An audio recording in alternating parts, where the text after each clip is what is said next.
Meu nome é Helena Vasquez e por mais de 3 décadas carreguei uma história que tentei, com cada fibra do meu ser, enterrar bem fundo na terra das Great Smoky Mountains, onde ela nasceu. Naquela época, eu era apenas uma mulher reservada com uma câmera de segunda mão e o costume de me aventurar por trilhas que a maioria das pessoas nem se dava ao trabalho de procurar. Eu nunca esperei testemunhar uma mulher encontrando o Bigfoot cara a cara, muito menos capturar o momento em uma fotografia. Mas a história real, aquela que definiu os cantos silenciosos da minha vida desde então, começou no segundo em que eles notaram que eu estava observando. O que aconteceu em seguida foi tão repentino, tão impossível, que passei anos tentando me convencer de que não poderia ter sido real.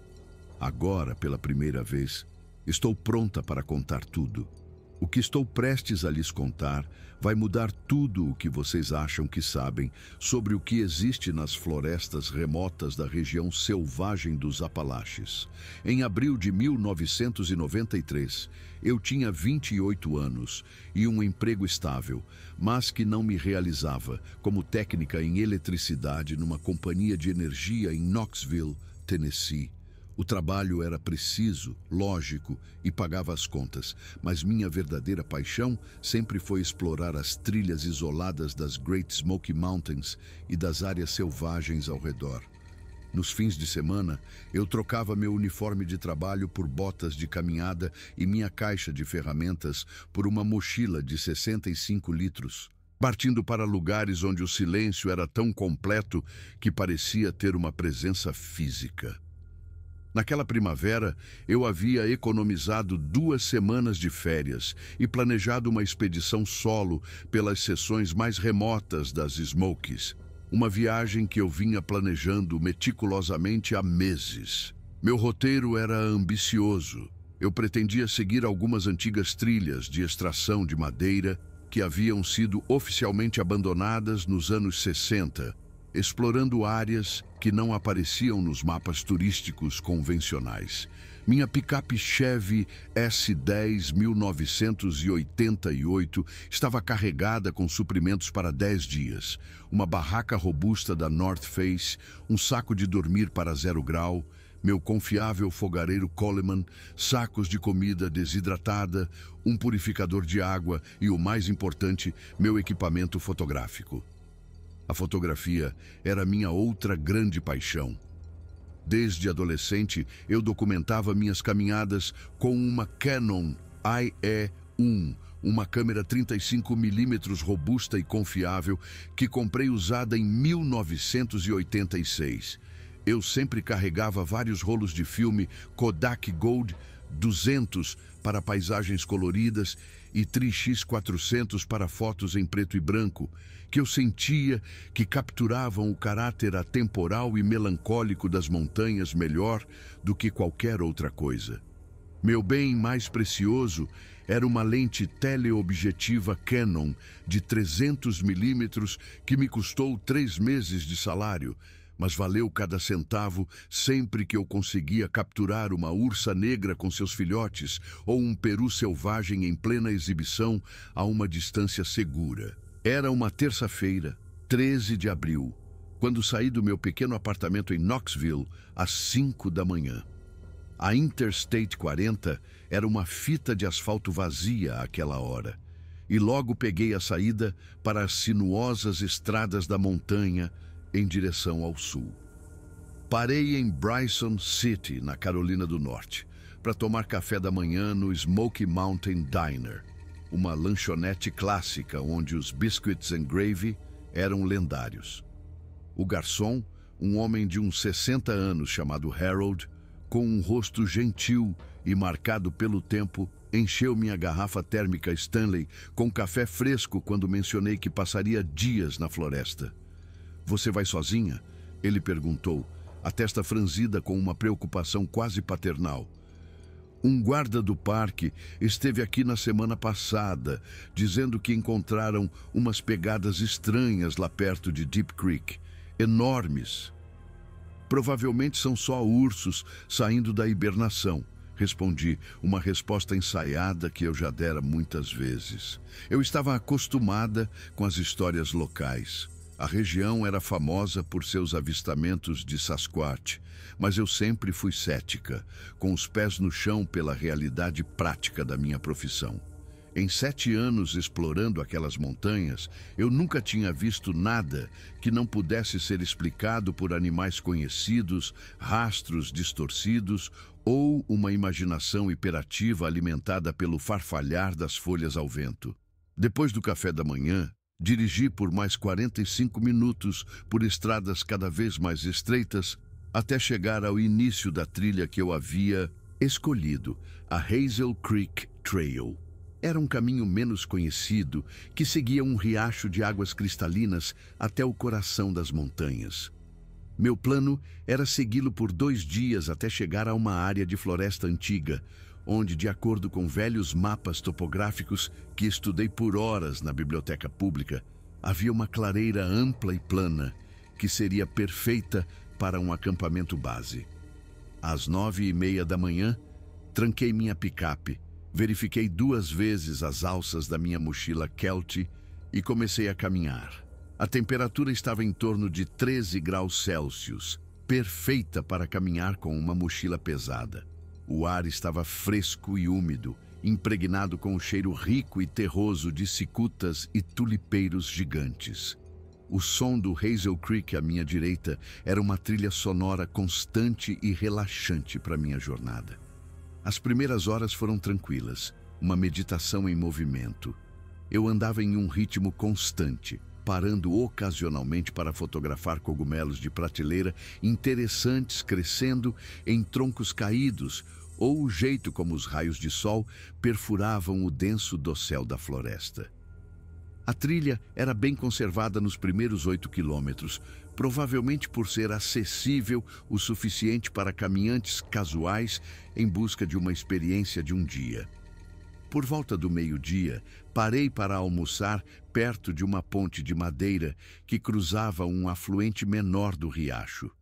Sentei-me em uma rocha plana e aquecida pelo sol, peguei meu sanduíche de pasta de amendoim e geleia, um clássico que não estraga, fácil, e verifiquei meu mapa topográfico. Eu estava com um bom ritmo. Se mantivesse essa velocidade, chegaria à área de acampamento planejada bem antes do anoitecer. Enquanto comia, notei algo incomum. Havia pegadas frescas na lama macia perto da margem do riacho. Eram grandes, definitivamente maiores que minhas botas de caminhada, tamanho 38. Minha primeira reação foi pensar em um urso, mas o formato era estranho. Não tinha as marcas de garras características. Era mais alongada, quase humanoide, com um calcanhar distinto e uma parte anterior mais larga. Peguei minha câmera e tirei algumas fotos dos rastros, mais por uma curiosidade de documentarista do que por qualquer crença de que fosse algo extraordinário. Provavelmente apenas um caminhante com botas de trabalho grandes, racionalizei. Ou talvez as chuvas recentes tivessem distorcido pegadas humanas normais. Mesmo assim, uma semente de inquietação foi plantada. Continuei minha jornada e, como eu esperava, a trilha se tornou menos definida após a marca de 16 quilômetros. Era aqui que os caminhantes casuais voltavam e apenas os mais experientes continuavam.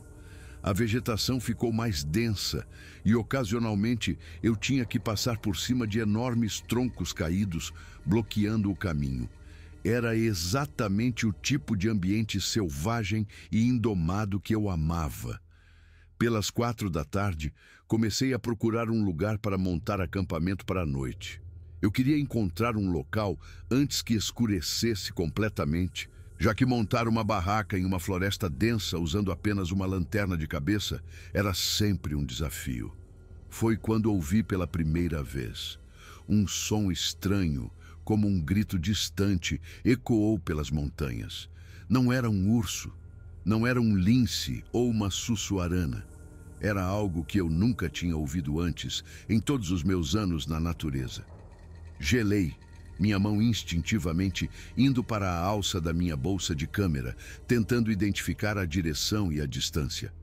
O som veio novamente, mais prolongado desta vez. Era gutural, potente, mas tinha uma qualidade quase melódica, melancólica. Os pelos da minha nuca se arrepiaram. O sol estava baixo no horizonte, projetando sombras longas e fantasmagóricas sobre os troncos maciços das velhas cicutas. Decidi acelerar o passo e encontrar um local para acampar rapidamente. 15 minutos depois, encontrei uma pequena clareira a cerca de 100 metros da trilha, com terreno relativamente plano e uma vista parcial do vale abaixo. Montei minha barraca rapidamente, usando a última luz do dia. Havia algo reconfortante na rotina.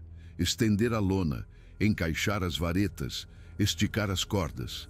Organizei meu equipamento dentro da barraca, pendurei minha bolsa de comida em um galho de árvore distante, protocolo padrão para evitar atrair ursos, e cozinhei um jantar simples no meu fogareiro.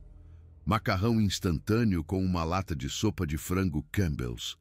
Quando a escuridão caiu completamente, acendi minha lanterna Coleman e sentei-me em um tronco próximo, ouvindo ossons da floresta se acomodando para a noite. Corujas piavam à distância. Ocasionalmente, eu ouvia galhos quebrando, provavelmente cervos ou javalis se movendo no escuro, mas não ouvi aquele grito estranho novamente. Pelas 9h30, eu estava dentro do meu saco de dormir, lendo um exemplar velho e surrado de A Walk in the Woods, de Bill Bryson. Mas minha mente continuava voltando para aquelas pegadas estranhas e aquele som inexplicável. A lógica me dizia que devia haver uma explicação racional. A floresta estava cheia de ruídos que podiam parecer estranhos se você não estivesse familiarizado com eles. Eventualmente, o cansaço do dia me venceu e adormeci ao som suave e rítmico de uma chuva leve começando a cair sobre a cobertura da barraca. Acordei de repente. Meu relógio Timex, com seu brilho verde fraco, marcava 3h52 da manhã. Havia um som lá fora. Não era a chuva. Ela havia parado. Era algo se movendo, algo grande, quebrando galhos e pisando pesadamente nas folhas secas. Meu coração começou a bater forte contra minhas costelas. Urso, pensei imediatamente. Tem que ser um urso. Fiquei perfeitamente imóvel dentro do meu saco de dormir, respirando o mais superficialmente que pude.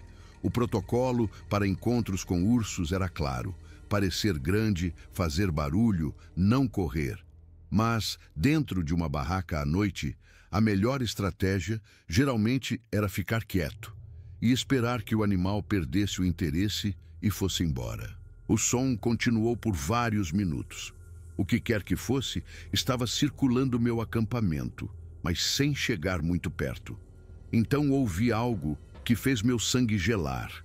Uma respiração pesada e profunda, muito perto da barraca. Não era o som ofegante e grunhido de um urso. Era diferente, mais controlado, mais deliberado, como as respirações lentas e profundas de um homem grande, mas com uma ressonância que parecia fazer o próprio ar vibrar.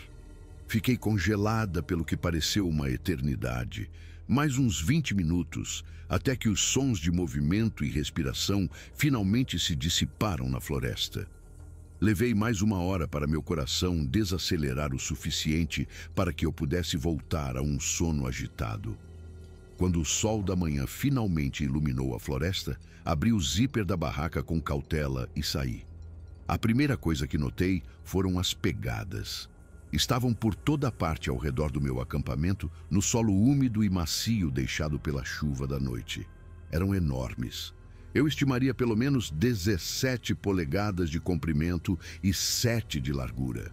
E tinham inconfundivelmente o formato de um pé humano, só que numa escala impossível, monstruosa. Minha mente científica, a parte de mim que trabalhava como técnica, tentou encontrar explicações. Alguém usando botas especiais como uma brincadeira? Mas quem estaria vagando tão fundo na floresta às 4 da manhã para pregar uma peça em uma campista solitária? e os passos eram profundos, indicando algo extremamente pesado.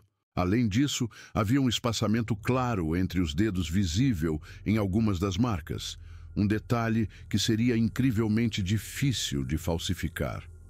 Peguei minha câmera e fotografei as pegadas extensivamente de vários ângulos, colocando minha bota ao lado delas para dar escala. Usei um rolo inteiro de filme de 36 poses apenas nos rastros. Se nada mais, seria uma curiosidade interessante para mostrar aos meus amigos quando voltasse para Knoxville. Mas eu estava profundamente inquieta. Uma parte de mim queria arrumar tudo e voltar para a segurança da civilização. A outra parte, a parte curiosa que me levava a explorar trilhas isoladas em primeiro lugar, queria investigar. O que quer que tivesse visitado o meu acampamento tinha seguido para o norte, mais para cima na montanha, na direção oposta à da trilha principal. Depois de um café da manhã rápido com barras de granola e café instantâneo, tomei uma decisão. Eu passaria mais um dia explorando a área. Se algo mais estranho acontecesse, eu voltaria. Mas rastros grandes, por mais perturbadores que fossem, não eram uma ameaça direta.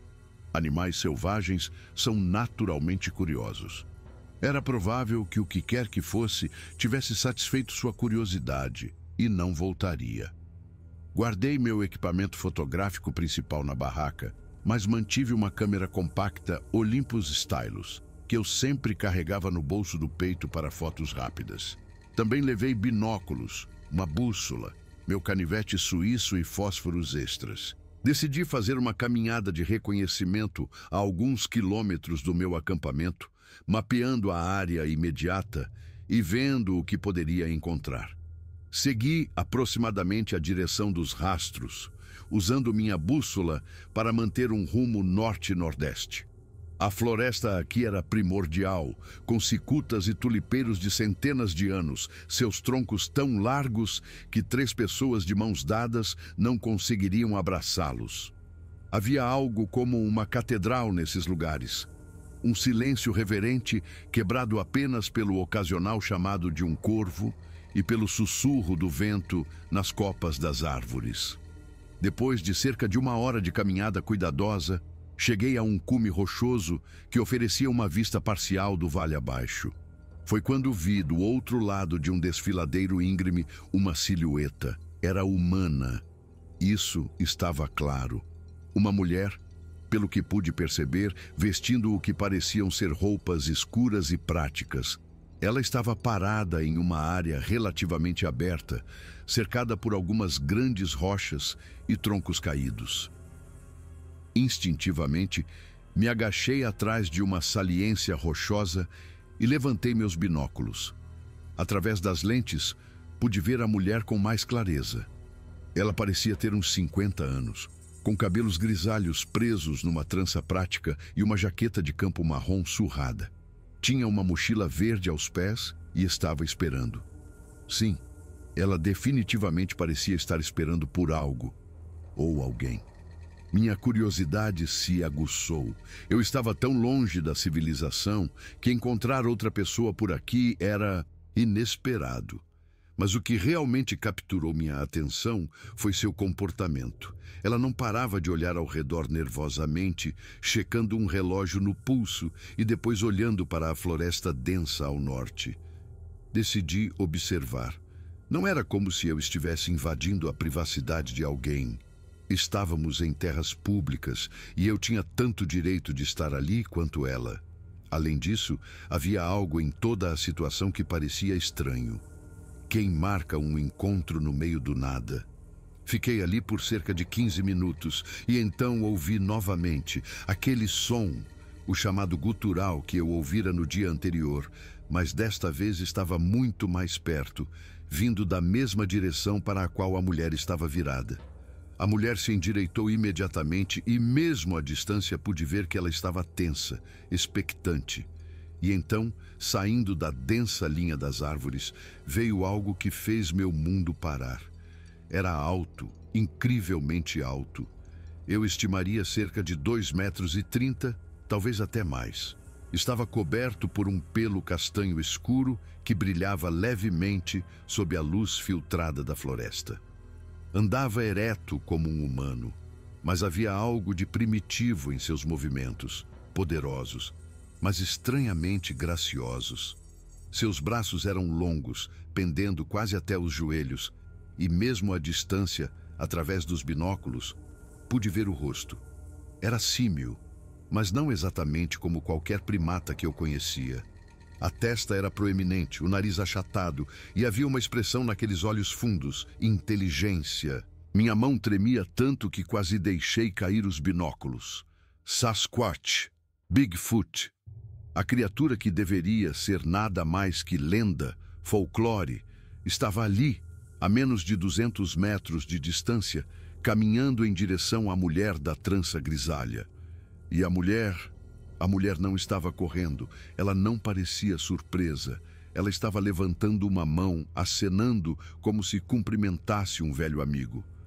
Minhas mãos tremiam tanto que tive que abaixar os binóculos e respirar fundo várias vezes, de forma irregular. Isso não era possível. O que eu estava vendo não podia ser real, mas quando levantei os binóculos novamente, a criatura ainda estava lá, agora a cerca de 6 metros da mulher, e eles estavam se comunicando. Eu não conseguia ouvir o que estava sendo dito da minha posição do outro lado do desfiladeiro, mas podia ver os lábios da mulher se movendo. Ela estava falando com ele, e a criatura, eu mal conseguia processar como chamá-la, estava respondendo com gestos, movendo suas mãos maciças no que pareciam ser padrões deliberados. Em um ponto, ela inclinou a cabeça, e juro que vi o que parecia ser um aceno de compreensão. Meu instinto de fotógrafa de repente falou mais alto, atravessando o choque. Evidência. Preciso de evidência. Com os dedos trêmulos, enfiei a mão no bolso do peito e peguei minha Olympus Stylus. Era uma câmera compacta automática. Não ideal para fotos à distância, mas era o que eu tinha. Minha Canon, com a lente de 300mm, estava no acampamento. E me amaldiçoei por não tê-la trazido. Levantei a câmera lentamente, tentando manter meus movimentos mínimos. Eu estava parcialmente escondida atrás da saliência rochosa, com samambaias fornecendo cobertura adicional, mas estava paranoica de que qualquer movimento brusco pudesse chamar a atenção. Através do pequeno visor da câmera, a cena era menor, menos detalhada, mas era alguma coisa. Clique. A primeira foto. O som do obturador pareceu ensurdecedor para meus sentidos aguçados, mas nem a mulher nem a criatura reagiram. Estavam muito focados um no outro. Tirei outra foto, depois outra. A câmera compacta tinha um flash embutido, mas eu me certifiquei de que estava desligado. A última coisa que eu precisava era de um flash brilhante entregando minha posição. Pelo visor, observei enquanto a mulher pegava em sua mochila e tirava o que parecia ser um saco de papel pardo. Ela o abriu e removeu algo. Eu não conseguia distinguir o que era, mesmo com os binóculos. Comida, talvez. Ela estendeu e a criatura deu um passo mais perto, estendendo uma mão maciça. A mão, meu Deus, a mão era enorme, facilmente o dobro do tamanho de uma mão humana, com dedos grossos cobertos de pelo áspero. Mas a maneira como se movia, a destreza com que pegou o que quer que a mulher estivesse oferecendo, falava de uma criatura muito mais sofisticada do que qualquer macaco que eu já tivesse visto em documentários sobre a natureza. A criatura levou o item à boca, definitivamente comida, e pareceu mastigar pensativamente. A mulher estava falando de novo, mais animada agora, gesticulando em direção ao vale abaixo, e depois de volta para a floresta densa. A criatura respondeu com uma série de vocalizações baixas que atravessaram o desfiladeiro como sons graves e retumbantes. Não eram palavras, certamente, mas havia uma cadência neles, um padrão que sugeria uma comunicação muito mais complexa do que simples chamados de animais. O que aconteceu em seguida ainda me dá arrepios quando me lembro. A criatura de repente enrijeceu. Sua cabeça virou bruscamente para a direita. Estava olhando quase diretamente para onde eu estava escondida. A mulher notou a mudança em seu comportamento imediatamente e se virou para olhar também. Por um momento aterrorizante de parar o coração, tive certeza de que fui descoberta. Mas então, a criatura fez um gesto rápido, quase um aceno displicente, e voltou sua atenção para a mulher. Ainda assim, algo havia mudado. A interação tornou-se mais apressada. A mulher falava mais rápido, tirando um caderno e mostrando algo nas páginas para a criatura. A criatura estudou por um momento, fez mais alguns gestos, depois se virou e começou a caminhar de volta para a linha das árvores. A mulher observou-a ir, depois começou a arrumar suas coisas rapidamente. Fiquei congelada no meu esconderijo por mais 10 minutos, depois que ambos partiram. Minhas pernas estavam dormentes, meu coração ainda disparado e minha mente completamente atordoada.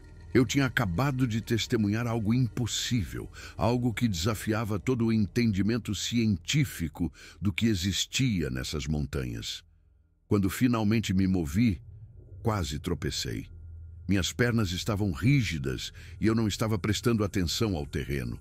Quase torci o tornozelo em uma raiz exposta, o que me trouxe de volta à realidade. Me machucar aqui sozinha seria catastrófico.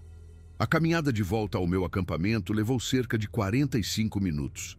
Quando cheguei, tudo estava como eu havia deixado. Embora eu me pegasse verificando o perímetro nervosamente em busca de novos rastros, não havia nenhum. Sentei-me no tronco perto da minha barraca e tentei acalmar meus pensamentos acelerados. A parte lógica do meu cérebro continuava tentando encontrar explicações alternativas. Alguém poderia ter construído uma fantasia elaborada? Eu tinha visto o filme de Patterson Gimlin de 1967, a famosa filmagem que os entusiastas do Bigfoot afirmavam ser real. Os céticos diziam que era apenas uma pessoa em uma fantasia. Poderia ter sido algo semelhante? Uma farsa elaborada, na qual eu havia tropeçado? Mas o movimento, a maneira como se portava, o tamanho e as proporções, criar uma fantasia tão convincente seria quase impossível. E por quê? Por que alguém se daria a um trabalho tão elaborado aqui, a quilômetros de qualquer testemunha, encontrando-se em segredo? Fraudadores querem atenção, não privacidade. Não, o que eu tinha visto era real. Eu tinha certeza disso. Tão certa quanto já estive de qualquer coisa. Peguei meu caderno, um diário de campo à prova d'água que sempre carregava, e comecei a anotar tudo o que conseguia lembrar. A hora, o local, marquei coordenadas com base no meu mapa topográfico e nas leituras da bússola. Descrições detalhadas tanto da mulher quanto da criatura. A natureza de sua interação. Tudo. Se eu ia ter evidências fotográficas, precisava de uma documentação escrita detalhada para acompanhá-las. A criatura tinha aproximadamente 2,30 metros de altura, estimei. Talvez um pouco mais. Coberta de pelos castanho escuros, mais longos nos ombros e na parte superior das costas. O rosto tinha pele escura sob pelos faciais esparsos, com uma arcada superciliar pronunciada e um nariz achatado. Os braços eram desproporcionalmente longos em comparação com as proporções humanas. O peito era maciço, em forma de barril. As pernas eram grossas e poderosas. A mulher, caucasiana, aproximadamente 50 a 60 anos, cabelos grisalhos em uma trança, talvez 1,68 metros de altura, constituição mediana, jaqueta de campo marrom, calças escuras, possivelmente jeans, botas de caminhada. Ela carregava uma mochila verde de armação externa, provavelmente uma Kelty ou marca semelhante popular naquela época. Ela parecia confortável, familiarizada com a criatura, não mostrando medo. Escrevi por quase 1 hora, preenchendo páginas com observações e perguntas. Então, voltei-me para questões práticas. Se eu quisesse obter uma documentação melhor, precisava de um plano. A questão era: Eu deveria tentar descobrir de onde aquela mulher tinha vindo. Tinha que haver um veículo em algum lugar, outro ponto de acesso à trilha. Se ela se encontrava regularmente com a criatura, devia ter uma maneira confiável de chegar àquele local. Alternativamente, eu poderia ficar de vigia no local do encontro e esperar para ver se algum deles voltava. Mas quanto tempo eu esperaria? Meus suprimentos eram planejados para 10 dias e eu estava apenas no segundo dia. Enquanto eu debatia minhas opções, ouvi algo que fez meu sangue gelar. Aquele chamado de novo. A vocalização gutural e de outro mundo que eu ouvira na noite anterior e naquela manhã. Mas desta vez era diferente. Parecia mais perto e foi seguido por outro chamado, com um tom ligeiramente diferente, vindo de uma direção diferente. Eles estavam se comunicando. Havia mais de um deles. Levantei-me rapidamente, instintivamente olhando ao redor. A floresta de repente parecia menos um lugar selvagem e pacífico e mais um território pertencente a outra coisa. Algo que eu não entendia e possivelmente não tinha o direito de estar documentando. Mas eu não podia ir embora. Ainda não. Isso era importante demais. Tomei uma decisão. Amanhã eu moveria meu acampamento para mais perto do local de encontro que observei. Eu levaria meu equipamento fotográfico adequado e encontraria um ponto de observação melhor. Se aquela mulher voltasse, se a criatura voltasse, eu estaria pronta. Eu tiraria fotografias nítidas e inegáveis que provariam ao mundo o que eu tinha visto. Naquela noite, enquanto aquecia um pacote de estrogonofe de carne liofilizado no meu fogareiro Coleman, não conseguia parar de tremer as mãos. Eu vim para as Great Smoky Mountains em busca de solidão e belas paisagens para fotografar. Em vez disso, tropecei em algo que desafiava tudo o que eu achava que sabia sobre o mundo. O sol estava se pondo, pintando o céu visível através do dossel em tons de laranja e roxo. Em algum lugar lá fora, na floresta que escurecia, criaturas que não deveriam existir estavam vivendo suas vidas, e pelo menos um ser humano sabia sobre elas e guardava seu segredo. Agora eu também fazia parte desse segredo. A questão era, o que eu faria com ele? Mal dormi naquela noite. Cada som fora da minha barraca parecia amplificado. O farfalhar das folhas, o estalo de galhos distantes, o chamado ocasional de um pássaro noturno.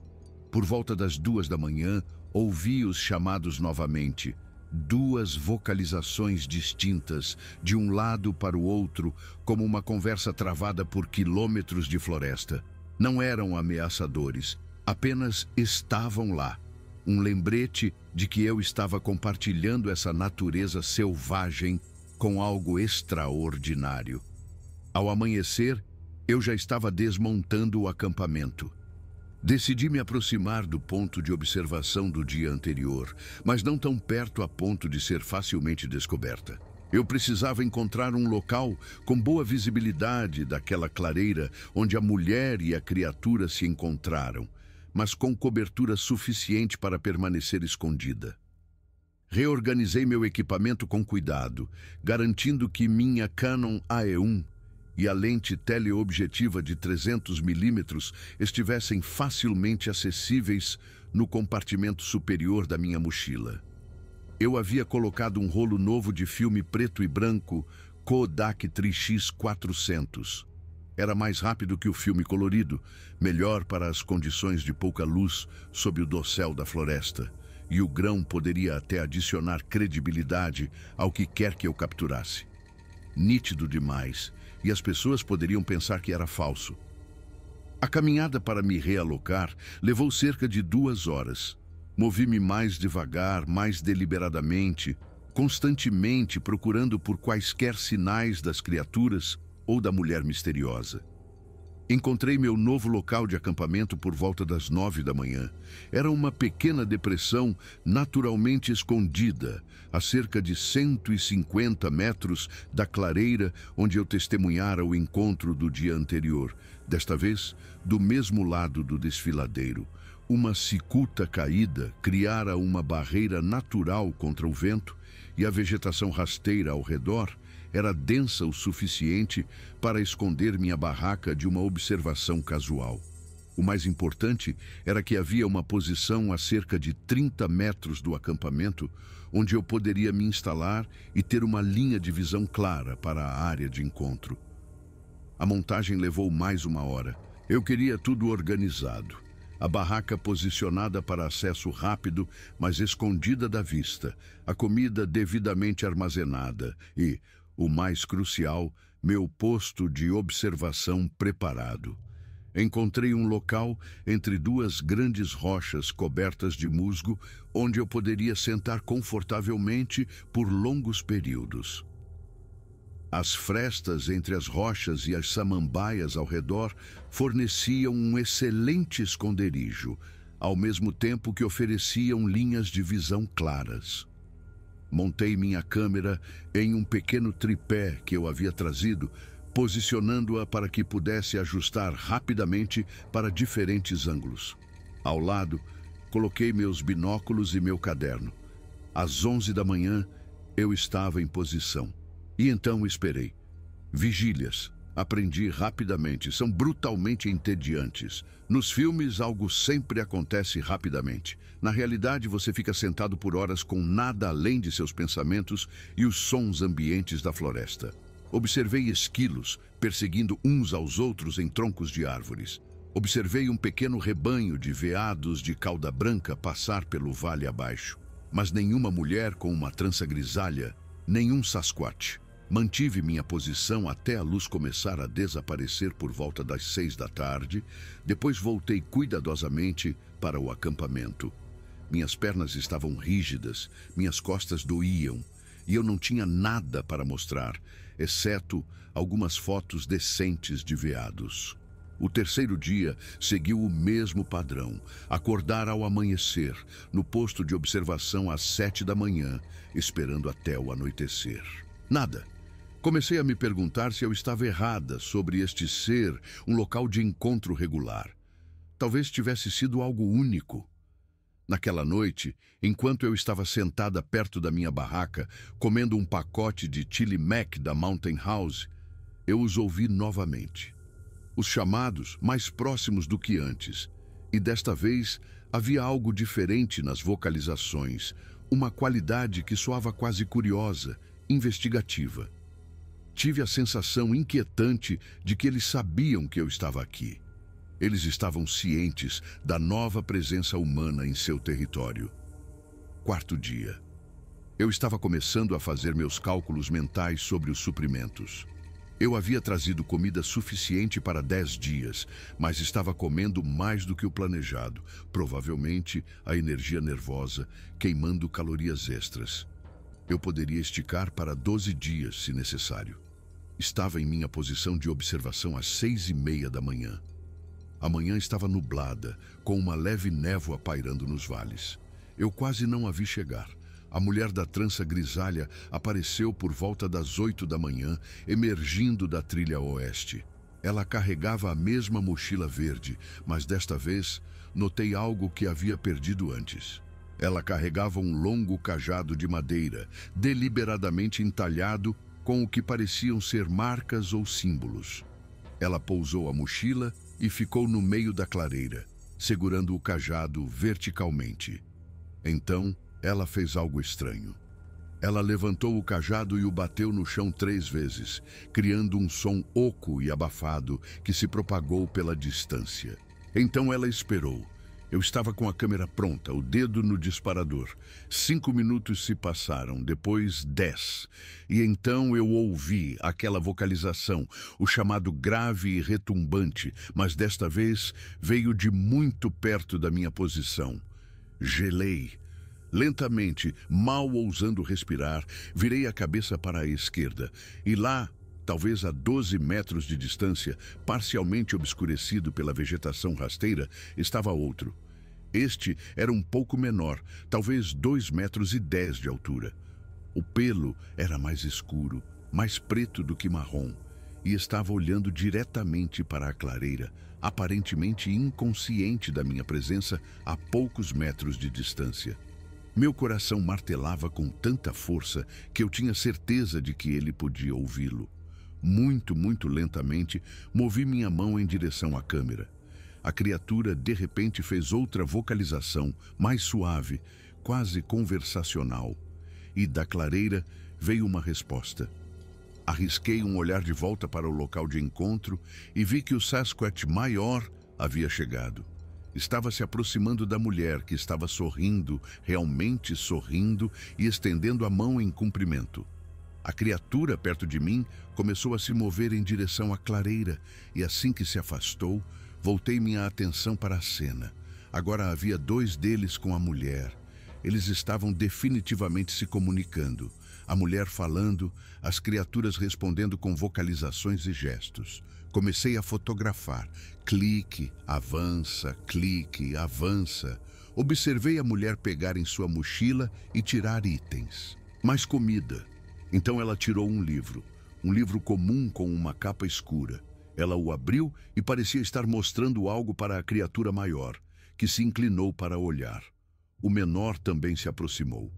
Isso estava além de qualquer coisa que eu havia imaginado. Não eram apenas criaturas inteligentes. Estavam interagindo com artefatos humanos, com materiais escritos. A interação continuou por cerca de 20 minutos. Em um ponto, a criatura maior gesticulou em direção à floresta ao norte, e a mulher tirou o que parecia ser um mapa topográfico. Eles pareciam estar discutindo algo específico, traçando rotas no mapa. Então, algo mudou. A criatura menor de repente ficou rígida, sua cabeça virando bruscamente em direção ao leste.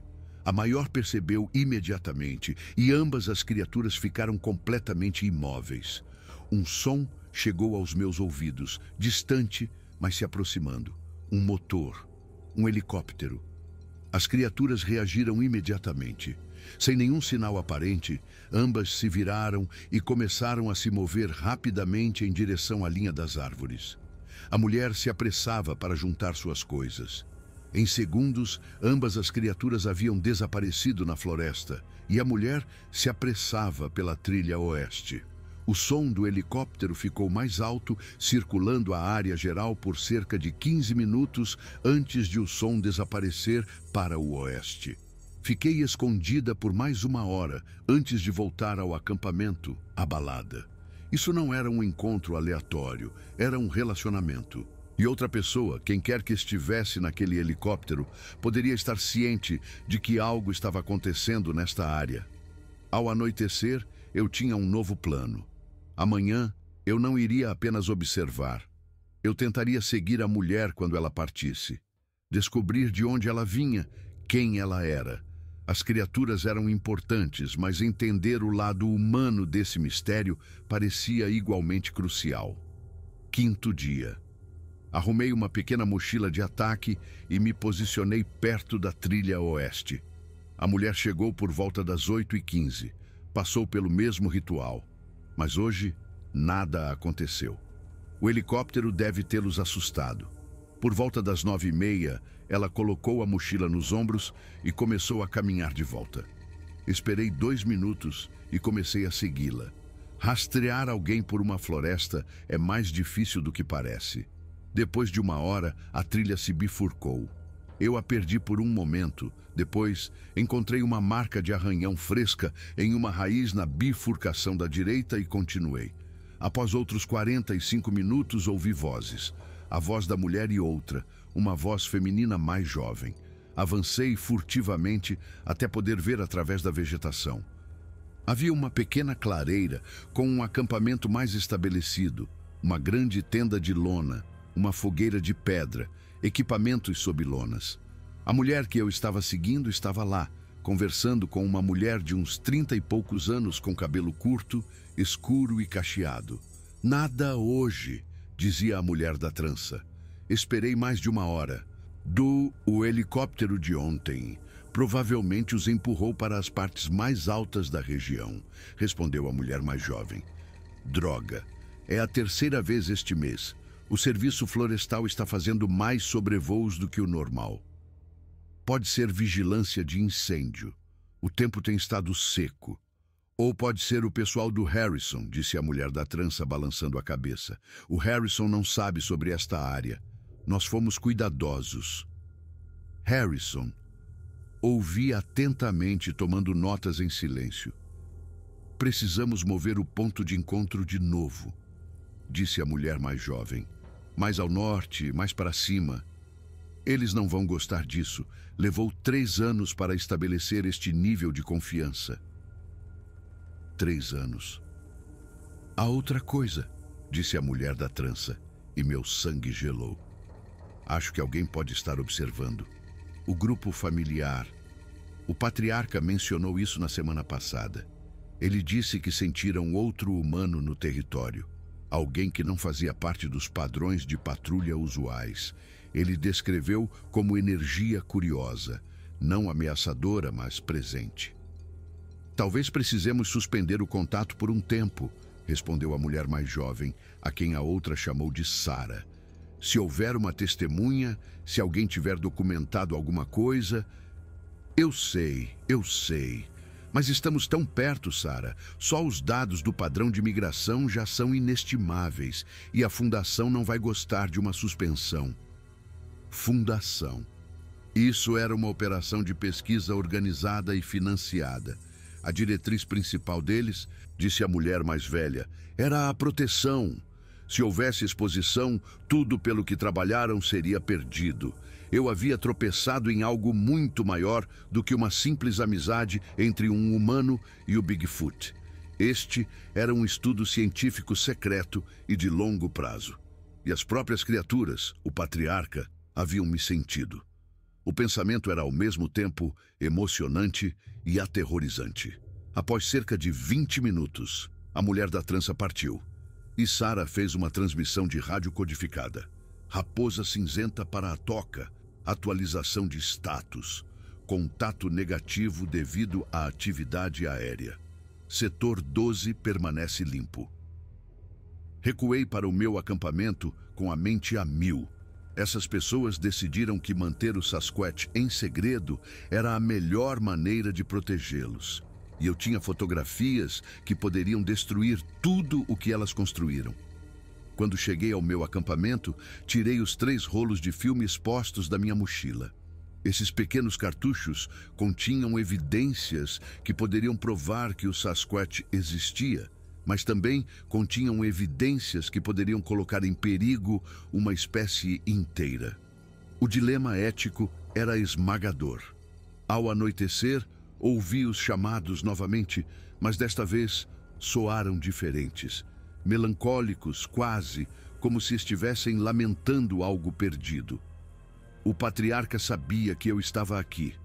O grupo familiar provavelmente estava se mudando agora, abandonando um território que usaram por gerações, tudo porque um humano curioso tropeçou em seu mundo com uma câmera. O peso disso era avassalador.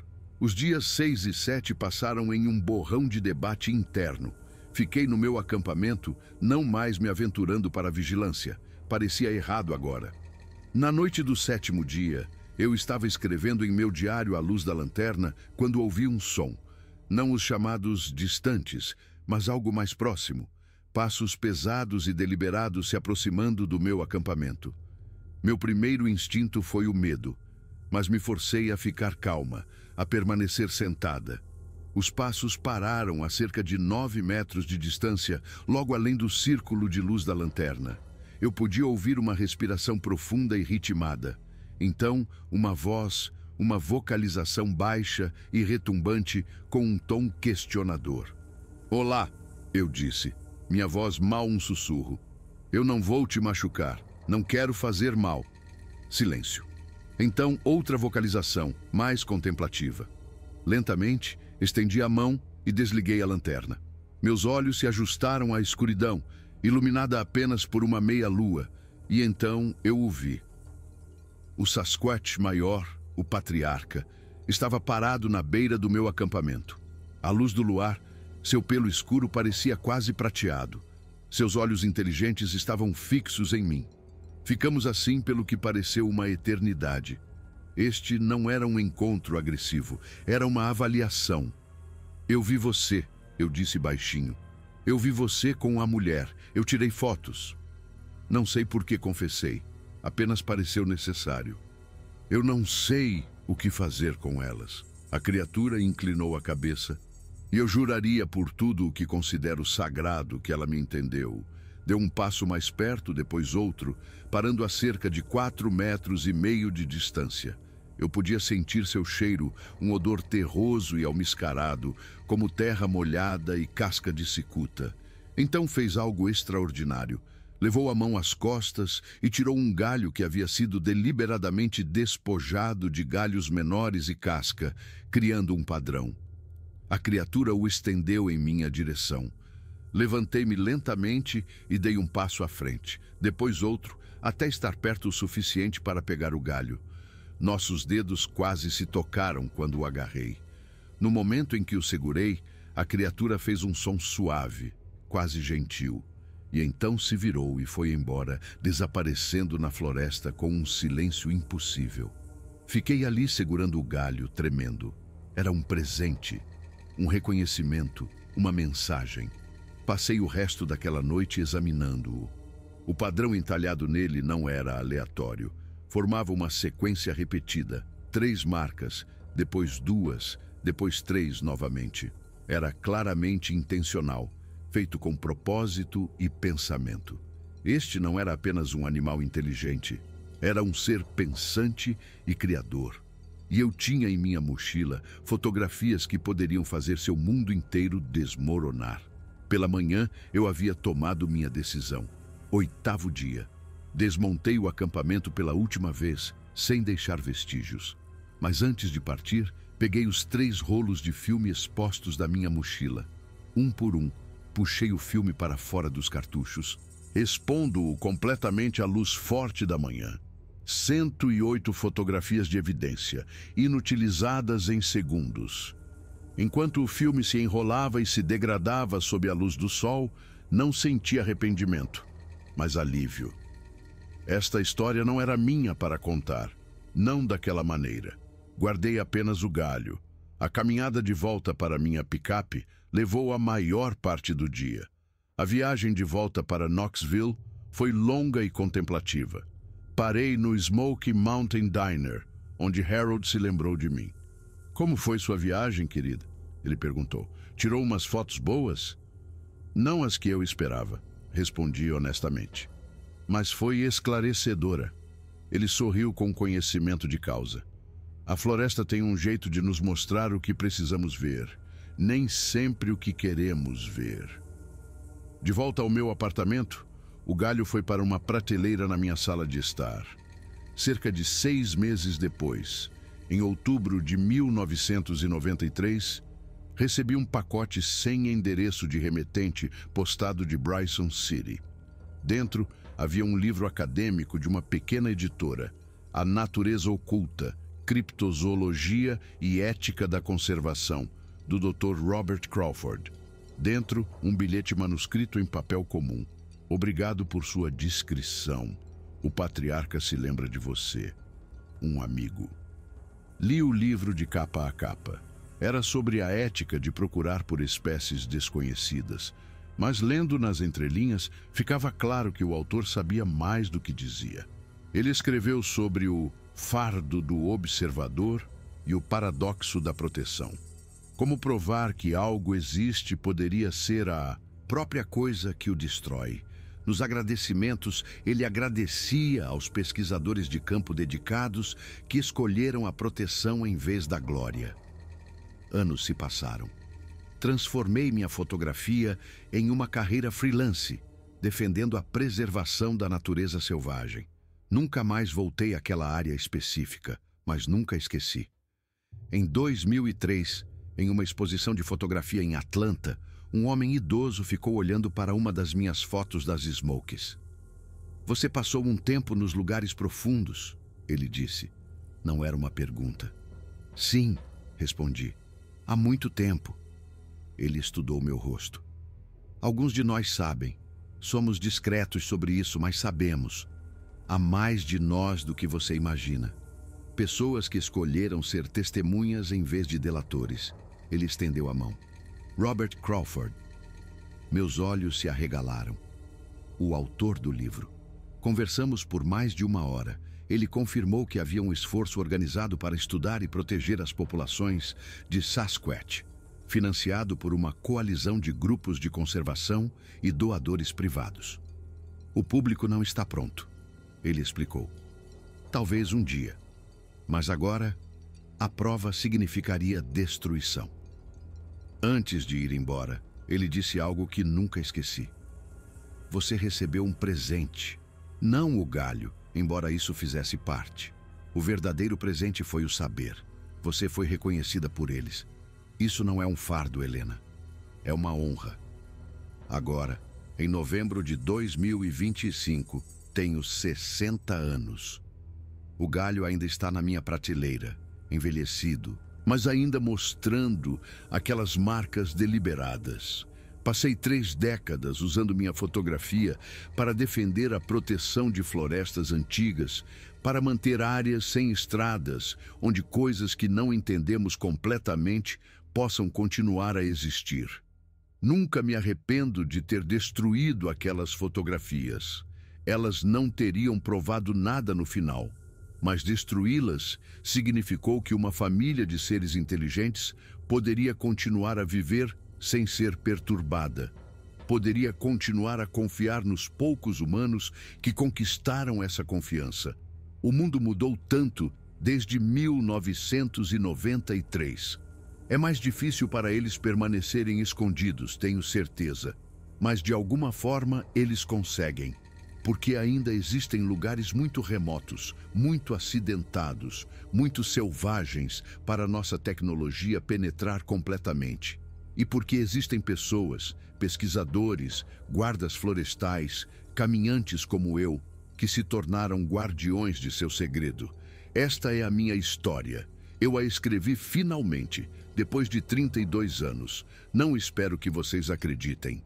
Mas espero que isso os faça pensar 2 vezes antes de exigir provas, antes de insistir que todo o mistério seja resolvido.